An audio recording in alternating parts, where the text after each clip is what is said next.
Hello and welcome to more 2 versus 2 Rome 2 Total War battles. Here's my Syracusan general and his army arrayed out in front of him, which I'll get to in a second, and Patrick here commanding the Getae next to me. So let's bring the interface back and go through my army really quick. Actually, I'm going to put this in slow motion because this battle is a little bit on the long side. So I've got a front line of mixed mercenary Samnite warriors and thorax swords. I have 5 units of swords. Behind them I've got 4 light peltists, and I've got 3 hoplite units, the picked hoplites with my general in them, and these mercenary Etruscan hoplites, who I have selected because they have 70 armor, so they're going to be a good tough holding unit. And I have 4 cavalry units, 2 citizen cavalry and 2 Campanian cavalry. The idea being the Campanians are supposed to work against enemy heavy cavalry, and the citizen cav are going to go for rear charges and skirmishers. Alright, so Patrick's army, he's got a whole line of these Dacian heavy bowmen, something like 6 units of them, guarded by 4, I believe, 4 armored spears, and something like 4 noble horse units mixed in here as well. And then a whole wing of 6 of these Falksmen, who are not a bad melee unit for their price. Pretty good charge bonus. Unfortunately, we are facing an Odrysian kingdom army that has better Falksmen. So we've got the Odrysian kingdom and Athens, and the Odrysian kingdom is clearly a rush build. He's got 8, I think, Thracian warriors and 4 Thracian nobles, and then just a couple of these light Thracian horsemen, 4 units of them, I suppose, to go get skirmishers and things like that. So yeah, that's an awful lot of melee troops for us to try to deal with. And this Athenian army is quite defensive in nature, so he's kind of on the other side. He's got thorax swords and thurial spears on each flank, and 1 unit of picked hoplites with his general in it. 2 units of pikes spread really thin. I'm actually not sure how effective these guys actually are when spread this thin, but I suppose he's done it before. This looks like a, build that he's worked with, and he's got some cavalry over there, but his main hitting power looks to be these 7 units of mercenary Rhodian slingers. And that's going to be a problem for us because they're going to outrange any of our skirmishers. Fortunately for me, most of my troops anyway are fairly well armored and won't take too much of a beating from that. So the Athenian cavalry is Citizen Cav, a Tarentine Cav, and this 1 unit of Hippeus Lancers. So these don't really bug me. The 1 Hippeus Lancer unit is something I might have to watch out for. But we have a distinct cavalry advantage. They have an edge in long-range missiles, although we do have quite a few archers, so we have more missile troops than they do.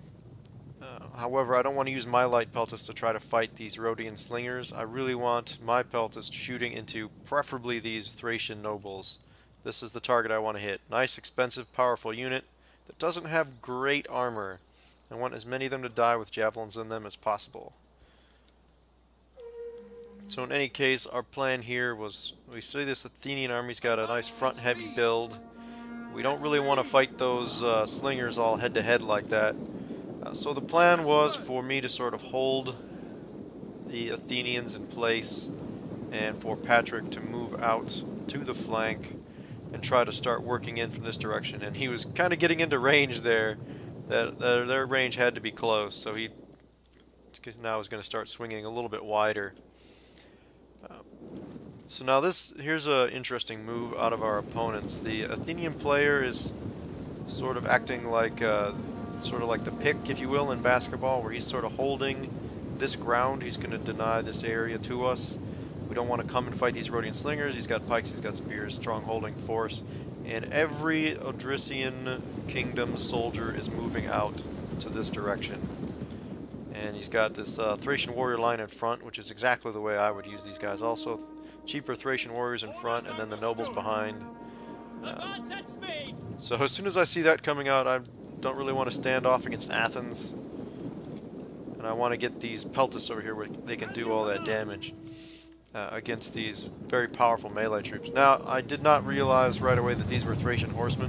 I saw Thracian cavalry, and I figured that they were the Thracian noble cav, or whatever they're called, who are much closer to being a match for my Campanian cav. The Campanian cav would still beat them, but it would take a while. These guys are more equivalent to the citizen cav, maybe not even quite as good, I'm not sure. They're pretty light horse. So I might have, if I'd realized that, I would probably have pushed a cavalry engagement earlier, as I'm pretty confident I could have won it. As long as I was able to fight the engagement away from all these Falks troops, I could probably have won that fight. So, I have no desire to get rushed by this guy. So I'm just kind of pulling back.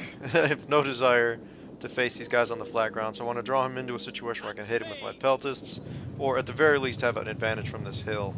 Now, even though we deployed on this hill, we didn't want to be those guys in hill camp. So, but I'm not going to hesitate to use it, you know, tactically to pull back onto it and help protect myself. So he's decided he doesn't want to fight on the hill, and he's pulled back closer to his ally. Now, it's at this stage that this guy started talking a little bit of trash, calling me a coward, things like that. Well, okay, fine, you call it cowardice, I call it not being an idiot.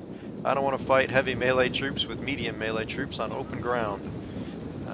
Call it what you will. In any case, Patrick is now pushing to try to get the advantage while I'm sort of skirmishing. He's just trying to bring his archers in, and Athens hasn't done a whole lot to respond to him yet. He's moved a few units. He's moved a few units over to that side to try to counter. Meanwhile, the Athenian cavalry is sort of running a strike on me. Unfortunate for them, they are coming right at my finest unit of spears. And I put a couple units of these peltasts on fire at will. Maybe I should have saved that ammo for later. But I'm only going to let him get a couple of throws in before I pull them out. Or turn them off fire at will. So I'm going to bring the Campanian cav in to hopefully knock out these Hippeus Lancers and the Citizen Cav. The Citizen Cav is going to be done. And I think right now I turn those peltasts off fire at will, because I don't want to hit my own guys. So I got the Citizen Cav, and these cavalry have pulled back. Yeah, I definitely wasted probably one more volley of javelins than I should have. So again, the Thracian guy tries to push me. I guess they were hoping to use that cavalry to sort of tie me in place. But again, I have no intention of taking the engagement on his terms. These Thracian horsemen aren't enough of a threat to me that I'm really worried about them flanking me. The only thing I'm worried about is them getting at my peltasts. And maybe that's what he was hoping to do, get around my swords and get a piece of them. So in any case, I pulled back a little bit to avoid the rush, and then I'm going to start working my way back in. You see I've already ordered the hoplites back forward.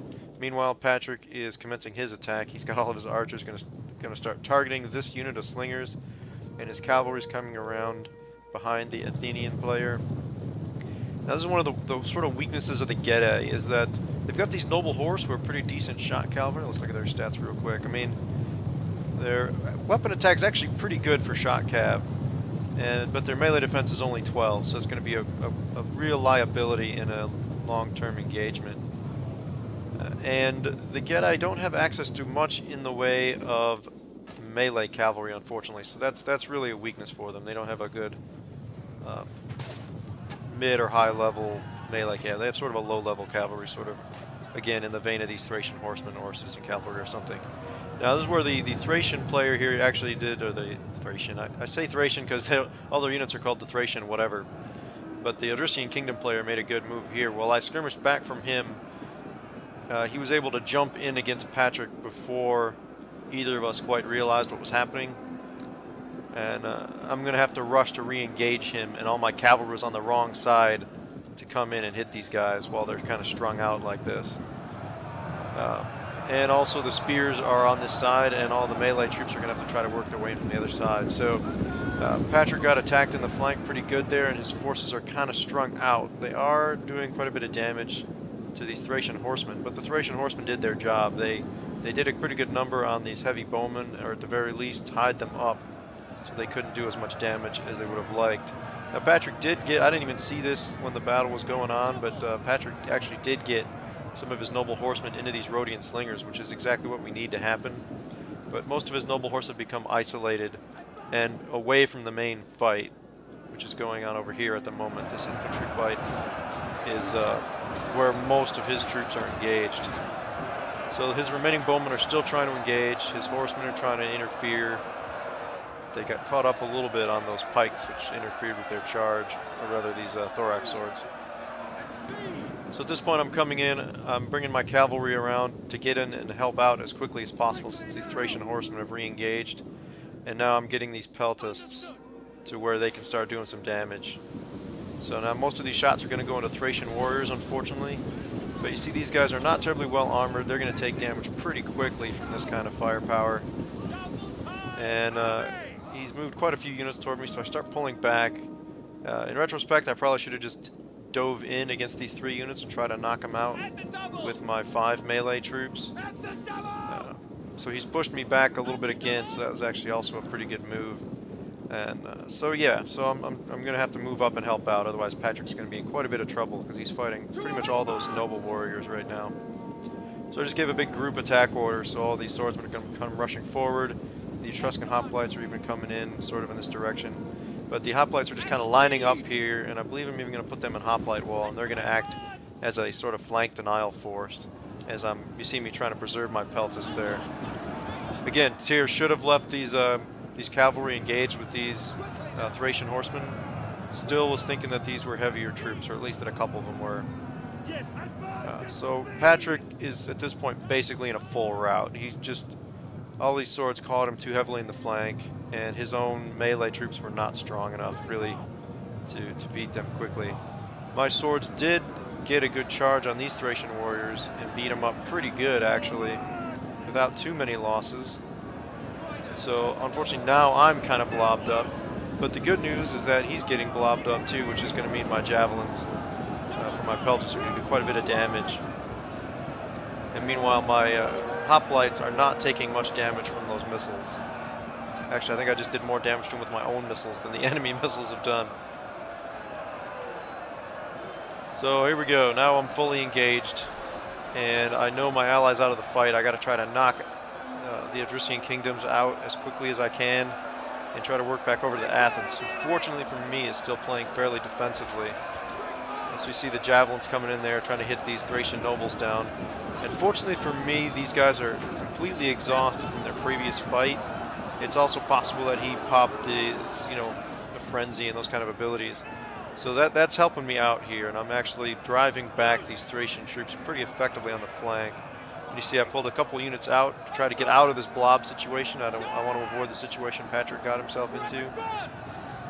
And I'm just going to keep trying to push these guys back, try to surround him and take advantage of the fact that he's blobbed up. So this fight is actually going in my favor right now, although it's costing me a lot of men. And these Etruscans got kind of overextended chasing somebody down. So now these thorax swords are going to attack them, which is really not the kind of fight I want them in. But I'm impressed at how well these Etruscan hoplites held up to the leftovers of the Thracian nobles. And now I'm just hurling light peltasts in who are out of ammunition to try to help tip the fight. But there you see my general making a run for it, and that's kind of a problem. So now I got peltasts in here fighting against Thracian nobles with a whole bunch of slingers shooting at them. So I'm trying to get them out of there, figuring I can use them at least to try to chase down the slingers and things like that. Okay, so now, state of the battle. Let's pop up to the tactical. You see the Thracian player has pretty much been destroyed, but I've taken a lot of losses. So I'm trying to sort of reset a little bit here and begin to face off with Athens. So I'm not really going to get quite lined up before these picked hoplites get into me. But I'm going to send a couple sword units to fight them and hope that I can take him down. He's even trying to get him out of there, get him to fight my cavalry, I assume. So I'm going to bring all these melee cavalry in. I got a good charge at the back of these pikes, which was nice, and I'm fighting swords, which is exactly where I want melee cavalry to be. These Thracian warriors do come in. That's not an ideal target because they do have a bonus against cavalry per the patch notes because they have Falks as their main weapon, or possibly the Rambai. I forget which one it is these guys have. But fortunately, their army loss are pretty severe, and those guys are tired, and I think they're going to rout here before too long. So you see my cavalry, my Campanians mostly, are actually doing a pretty good number on these pikes and swords, which is actually giving me a chance to get my swords into fights where I want them to be. So I'm actually threatening to turn this flank right now. The problem that I've got at the moment is I'm completely out of missiles. I'm still kind of blobbed up, and there's still an awful lot of these Rhodian slingers left. There's, what, 5, 6 units of them? Although they're depleted, there's still a lot of them out there, and my light peltists are not able to catch them without taking all these missiles in the back, so they're just not going to be able to take that for long. You see, I'm pretty much beating up the Athenian infantry, though. And I have a few cavalry units loose, like the citizen cavalry over here. I believe the other one did rout. These 2 campaigning cav, beat up though they are still a dangerous unit. So they're going to come out and try to pick off these slingers while this major melee is going on over here. So we got thorax swords into the back of pikes, which is excellent. But the Thracian warriors are going to come in to fight them, and the pikes somehow are able to turn around even while I'm engaging them, which I didn't think they could do. Certainly mine have never really had much success doing that. But in any case, it was mostly the Thracian warriors that broke them. And of course, army losses caused the remainder of my units to rout, even though I had a couple cavalry units still running around. So despite Patrick being knocked out there, that actually came fairly close to a victory. I thought for a minute that there was still hope until late there. I just took too many losses finishing off the Odrysians, and we didn't really react well enough to that change of direction by all those Thracian warriors and nobles. So in any case, I'm not going to spend too much time here, I guess. Some of my sword units, actually pretty much all my sword units, did quite well, which kind of surprised me, actually, considering they were fighting those very good Thracian warriors. I suppose my armor went some way towards canceling out their high attack and damage, as these units have pretty good defense, and they're, you know, sort of mediocre attack, but good armor and good defense. So they actually did quite well against those lightly armored Thracian warriors, although of course they pretty much all got thrashed as well. The Thracian, or the light peltists, did exactly what they were there to do. Look at all the damage they did. The worst one was 137. And then of course the 2 campaigning cav did what we expect campaigning cav to do, and wrecked face. And the citizen cav was actually doing pretty decent too. So I did quite a bit of damage, although it was sort of too late, unfortunately. And Patrick's army, yeah, he had kind of a rough time. Some of his cavalry actually did quite well. Got a piece of those Rhodian slingers, got some good rear charges. The bowmen really had never had time to set up. The spears got caught against heavy melee infantry, and these falksmen simply could not stand against the better falks units that the Odrysian kingdom commands. So from the Athenian army, real quick, the Rhodian slingers all had reasonable damage, though not a ton. And nothing else he had really did a ton of damage. This one, Hippeus Lancers, did okay, and actually his picked hoplites didn't do half bad. But the Odrysian kingdoms was where most of the damage came from. You see, he did almost twice as much damage as his ally. Yeah, some of the Thracian nobles did quite well, and this one did really well, 417. Yeah, just brutal units. But I was able to prevent some of these Thracian warriors from doing too much. These were presumably the 3 that were facing me. A bunch of these took cavalry charges. And these Thracian horsemen did pretty well too, mostly probably running down guys who had started fleeing before I was able to kill them off with my cavalry. But in any case, thanks to Patrick for playing another round with me, and a good game to our opponents, XZ Whooper and Nark Lemu, whatever the hell your name is, sir. In any case, good game. Thanks to you all for watching. If you liked the video, please do hit the like button on the video, comment, subscribe, and but for now, I'm Southern Wolverine, and I'm wishing all of you a good day.